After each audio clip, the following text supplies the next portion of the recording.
Video शुरू करने से पहले मेरे चैनल को सब्सक्राइब कर लें और घंटी का बटन दबाकर ऑल नोटिफिकेशंस ऑन कर लें ताकि इस चैनल पर होने वाली लाइव स्ट्रीम्स और वीडियोस आपसे मिस ना हो। मेरे काम और मुझे सपोर्ट करने का बेहतरीन तरीका पेट्रियन है। आप पेट्रियन पर चैनल के मेंबर बन सकते हैं। पेट्रियन का लिंक इस वीडियो की डिस्क्रिप्शन में मौजूद है।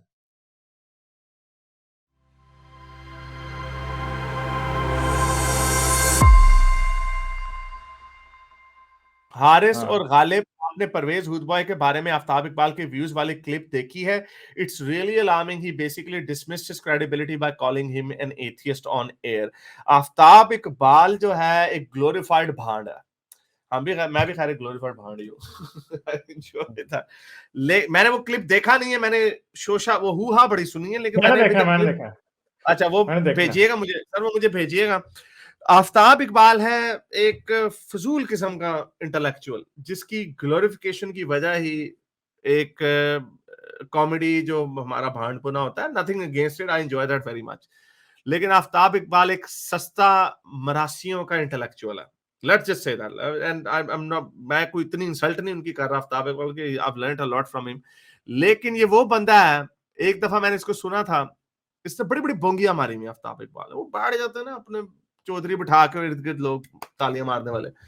आफ्ताब ने एक दफा एक बात की कि वो कुरान में एक पता नहीं वो आयत थी, मैं अंधेरे से भी अंधेरा करूंगा, तो कहते हैं ये पता नहीं ये अल्लाह मियां ने ना शायद न्यूक्लियर होलोकॉस्ट की बात अल्लाह मियां कर रहे हैं, क्योंकि जब न्यूक्लियर होलोकॉस्ट होता है ना गालिब, तो आप जैसे पता है वो न्यूक्लियर विंटर आ जाता है, अंधेरा हो जाता है, गर्दों के बाहर जमीन में एटमॉस्फेयर में होती है, तो नीचे सूरज की रोशनी नहीं आती, तो न्यूक्लियर विंटर होता है।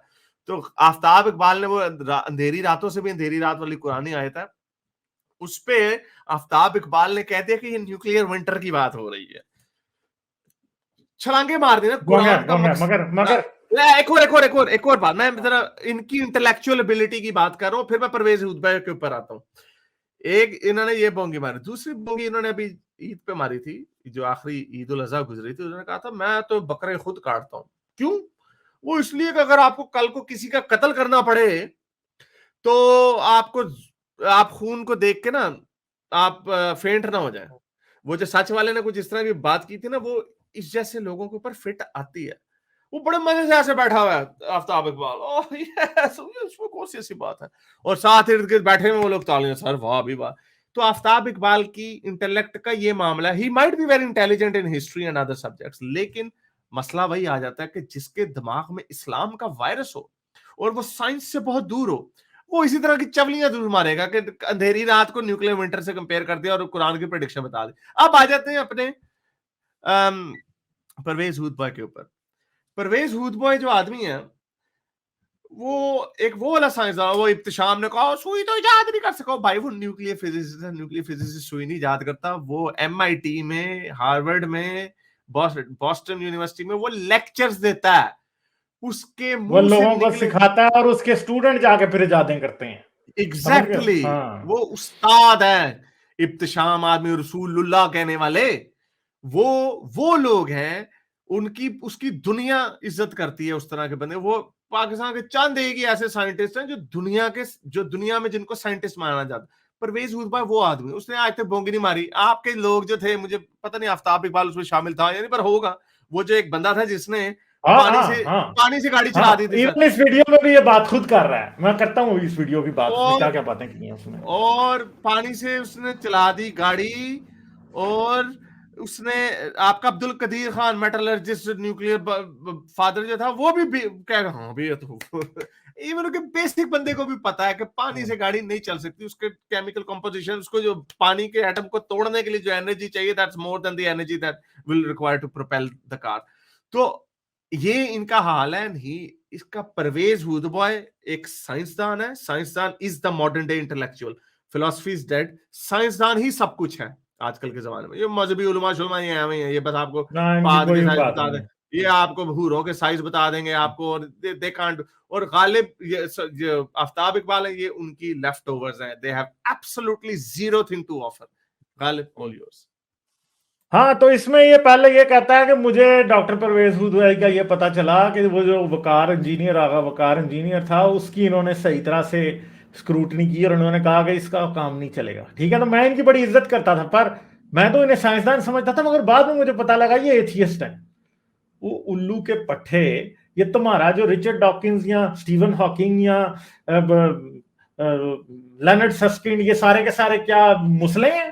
बताओ मुझे, मुसलमान हैं? मुसलमान हैं ये कौन है? आइंस्टाइन मुसलमान था, यानी एथियस्ट, यानी स्टीवन हॉकिंग एथियस्ट। ठीक है जी, आज आप जितने बड़े बड़े साइंटिस्ट देख, स्टीवन वाइनबर्ग अभी रिसेंटली डेथ हुई है, मतलब जितने आप बड़े बड़े देख लें, वो सब के सब एथियस्ट थे। तो तुम्हें पाकिस्तान का जो एथियस्ट साइंटिस्ट है उसके ऊपर तुम कह रहे हो मैं तो इन्हें साइंसदान समझता था, ये एथियस्ट है। वो भाई एथियस्ट साइंसदान जो मोस्टली होते हैं, जो सही साइंसदान होते हैं, जो साइंस को समझते हैं, एम्पिरिसिज्म का मीनिंग जिनको पता होता है, मोस्टली एथियस्ट ही होते हैं। कुछ इक्का दुक्का आपको ऐसे टुच्चे किस्म के साइंसदान मिल जाएंगे जिनके पास पीएचडी की डिग्रियां हैं, वो फिर भी एवोल्यूशन के खिलाफ बोलते हैं।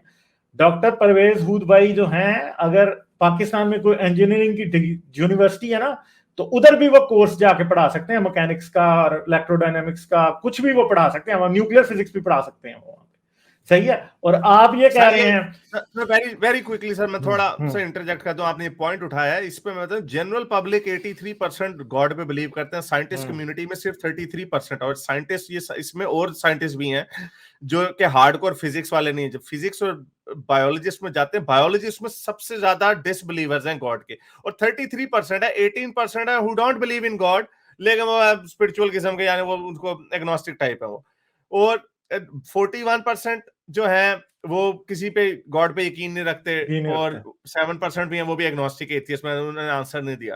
तो मोर 67% साइंसदान जो हैं, ये वेस्टर्न साइंटिस्ट में, इसमें AAS ये अमेरिका के ही साइंटिस्ट की बात हो रही है जिन्होंने आपकी दुनिया को आगे लगाया हुआ है, उनमें मोस्टली लोग एग्नोस्टिक या एथियस्ट हैं, एग्नोस्टिक या एथियस्ट।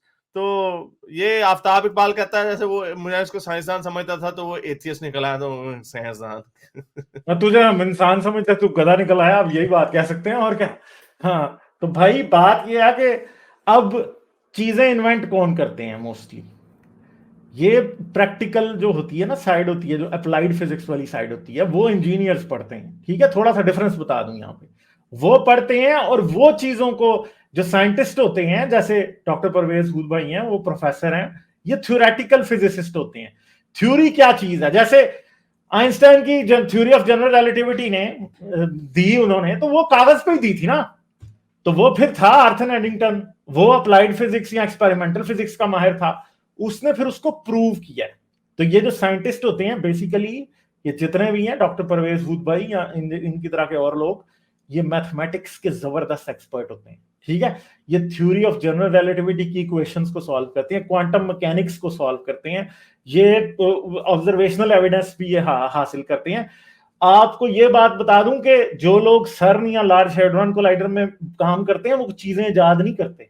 ठीक है, वो क्या करते हैं, वो ये देखते हैं कि पार्टिकल्स कैसे इंटरेक्ट आपस में कर रहे हैं। अब पांचवी फोर्स निकल आई है, हमें अंदाजा हो रहा है। ठीक है, अब कौन इस पांचवी फोर्स का मसला हल करेगा? ये इंजीनियर आवाकार या आपका जो अब्दुल कदीर है वो नहीं हल कर सकते, मुल्ला भी नहीं कर सकता। इनको पता क्या कि चार फोर्सेस होती क्या है। ठीक है, मैं मुल्ला की बात कर रहा हूं, बाकियों की नहीं कर रहा। ठीक है, इंजीनियर्स को पता होता है, और इंजीनियर्स बड़े रिस्पेक्टेबल लोग होते हैं और बहुत अच्छे लोग होते हैं। मतलब अब जो मेन मसला है वो क्या है कि पांचवी फोर्स का मसला जो है वो इंजीनियर नहीं करेंगे हल। इंजीनियरों का मसला फिजिक्स को, साइंस को अप्लाई करना है उनका काम, और दैट्स अ ब्यूटीफुल थिंग। मगर दूसरी तरफ ये जो बड़े बड़े लोग हैं, ये अब उस पांचवी फोर्स को देखेंगे, ये निकालेंगे थ्योरी उसकी, और फिर बाद में जब ये थ्योरीज निकालेंगे, फिर उस थ्योरी को टेस्ट करेंगे अप्लाइड फिजिक्स वाले, और जब वो थ्योरी टेस्ट होकर प्रॉपर्ली समझ आ जाएगी, तो उससे जो बेनिफिट हासिल करेंगे वो कौन होंगे? वो इंजीनियर्स होंगे। तो एक बात है कि ये एक सिस्टम है, इस तरह चीज निकल के आती है। आइंस्टाइन ने फोटो इलेक्ट्रिक इफेक्ट ना बताया होता तो आज आप और हम अंधे होते। हम ये जितना इंटरनेट और सब कुछ है, इलेक्ट्रॉनिक रेवोल्यूशन जितनी आई है, या आइंस्टाइन की जनरल थ्योरी ऑफ रिलेटिविटी की वजह से आई, क्वांटम मैकेनिक्स की वजह से आई।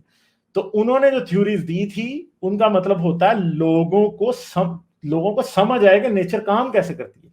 वो थ्योरी देते हैं, थ्योरी टेस्ट होती है, अप्लाइड फिजिक्स वाले उसको टेस्ट करके फिर इंजीनियरिंग वाले आ जाते हैं, इंजीनियरिंग वाले फिर उसको अप्लाई करते हैं और उससे इंसान बेनिफिट हासिल करता है।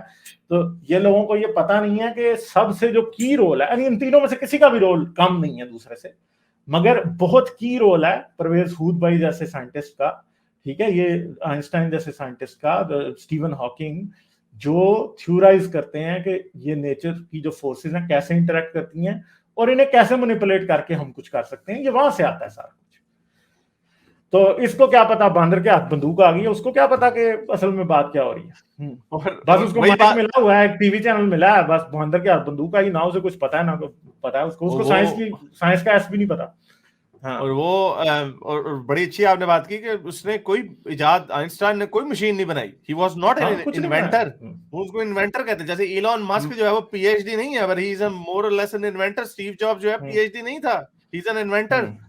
तो ये मगर आपकी और हमारी जिंदगी पे जो आइंस्टाइन का इफेक्ट है, या माइकल फैराडे, या मतलब ये जितने भी बाद वाले थे सबके सब, किसी और का इतना इफेक्ट नहीं है। आप और हम जो आसानी की जिंदगी गुजार रहे हैं, ये इन साइंटिस्ट की वजह से है, जिन्होंने ये थ्योरीज पेश की और उन थ्योरीज को इन्होंने नेचर को समझा और आपके लिए इजीली करके एक्सप्लेन किया, और फिर आप उससे आज फायदा उठा रहे हैं।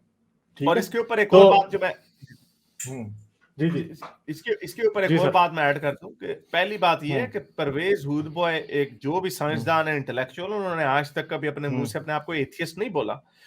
आफ्ताब इकबाल को शर्म आनी चाहिए ये बात करके, एक ऐसे थर्ड क्लास मुल्क में जहां पे आपके टीएलपी जैसे लोग धजिया, और मैं इन जैसे लोगों को डॉक्टर साहब की जिंदगी को खतरे में डाला है, और डॉक्टर साहब का मुझे नहीं पता कि वो एथियस्ट हैं या नहीं, ठीक है, मुझे भी नहीं पता, ये नहीं कह सकते, ठीक है, और मुझे नहीं पता कि उन्होंने कभी ये कहा है कि वो एथियस्ट हैं कि नहीं, मगर आफ्ताब इकबाल ने बना दिया है डॉक्टर साहब को एथियस्ट। हम डॉक्टर साहब की इज्जत किस लिए करते हैं? मुझे उनके रिलीजियस व्यूज से कोई कंसर्न ही नहीं है। हम उनकी जो पाकिस्तान के लिए खिदमत है, जो सेकुलरिज्म की बात करते हैं, जो साइंस की बात करते हैं, जो ये कहते हैं कि ये स्टेट इस्लामी स्टेट नहीं होनी चाहिए, इंसानी स्टेट होनी चाहिए, हम उस बात की इज्जत करते हैं। और इसको आफ्ताब इकबाल जैसे बंदे को तालिबान या ये जिन रिलीजन के, ये वही इमरान खान की तरह के कंफ्यूज मुसलमान है, जिस दिन आए ना सबसे पहले आपका भांडपना खत्म किया जाएगा आफ्ताब इकबाल साहब। और ये इन्होंने उस जमाने में ये बात की है जब इस वक्त पाकिस्तान में मौलवी दंदनाते फिर रहे हैं, और परवेज हुद बॉय साहब, पता मैं फिर कह रहा हूं, उन्होंने कभी अपने आप को पब्लिकली एथियस्ट नहीं बोला, तो इसलिए हम उनको, we can only go by what people से, जो अगर अपने आप को जो मुंह से कहता है हम उसी पे जा सकते हैं। लेकिन परवेज हुद बॉय जैसे बंदे को, ही इज अ सर, ये अमेरिका की 3 यूनिवर्सिटियों में प्रोफेसरशिप का काम कर चुके हैं, और दुनिया की किसी भी यूनिवर्सिटी के ऊपर उंगली रख देना, he can be a professor, वो कहेंगे आज। और ये बंदा ऐसा है जो पाकिस्तान में पता नहीं क्या उनको कीड़ा काट रहा है, वो इतना तो कीड़ा मुझे भी नहीं काटता। I would never destroy my life for Pakistan, but this guy is doing that. और इस जैसे, तब ये वही लोग हैं, आफ्ताब इकबाल जैसे लोग, ये वही लोग हैं जिन्होंने डॉक्टर अब्दुल सलाम के मुंह पे भी कालक मली, उस पे भी कह दो भाई क्या नाम है आपका, आफ्ताब इकबाल, आप उस पे भी कह दो, मैं तो इसको साइंटिस्ट समझता है, वो तो कादियानी निकला है। हाँ। लॉजिक चेक करो इस आफ्ताब इकबाल की। एनीवे, डफर लोग हैं, he is not duffer, okay I take it back, he is not, Aftab Iqbal is not an uneducated fool, नहीं, ही इज एजुकेटेड, सब पढ़े लिखे हैं, बड़ा नॉलेज होगा उनका हिस्ट्री में और उनकी बातों में लॉजिक, लेकिन उनका मसला वही है जो पूरे पाकिस्तान का मसला है, उनके दिमाग में वो, he is infected by Islamic virus.